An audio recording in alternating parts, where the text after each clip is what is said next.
Hello everyone, today I'm going to show you how to sow more seeds. What I'm doing is trying to get a winter harvest in my greenhouse, so I'm going to start with lettuce, then tomatoes, and then carrots. I have a pretty cool technique for sowing lettuce seeds because they're pretty temperamental.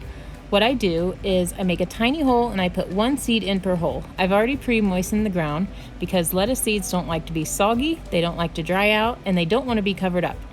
So putting them in a hole gives them a moist environment where they can still get light. And so because I've also pre-moistened it, I don't have to do any kind of heavy watering that might accidentally push more soil over top of that lettuce seed and then it won't germinate. I'm also going to do a few tomatoes right now because I'm going to try to cover these up multiple layers, and I'm actually going to try to use 2 to 4 layers at a time, maybe even 3 to 4 at a time, to make sure that they can last during the winter time. So you'll have to keep watching my videos to see how well it works. Those you do cover up and water in. And I'm going to add just a tiny bit of water in where the lettuce was.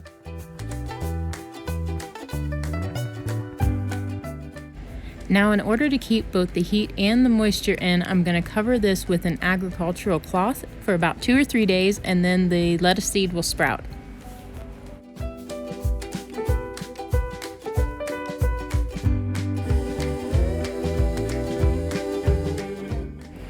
Now I've got a lot of different color carrots, and I'm going to put white ones in these 2 little divots. I'm going to sprinkle them very close together because I don't like to waste anything and I don't like to waste seeds. So never thin things right as they're germinating, that's such a waste. Just like the radishes that I showed you in my previous video, you can wait until carrots start to bulb up and then start thinning them.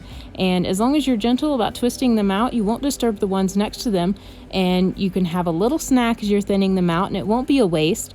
And you can just wait for the other ones to bulb up properly and have the big meal later on when they were going to be ready anyways.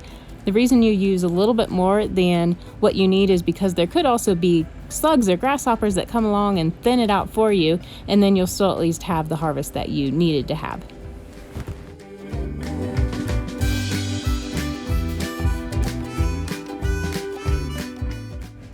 Carrots also need to be covered up, so when you're done sowing your seeds, I've already pre-moistened the ground so that I'm not disturbing it too much with subsequent waters because it takes 10 to 14 days, but make sure that they have good soil contact and you'll have a good germination rate. And this is what they look like when they germinate.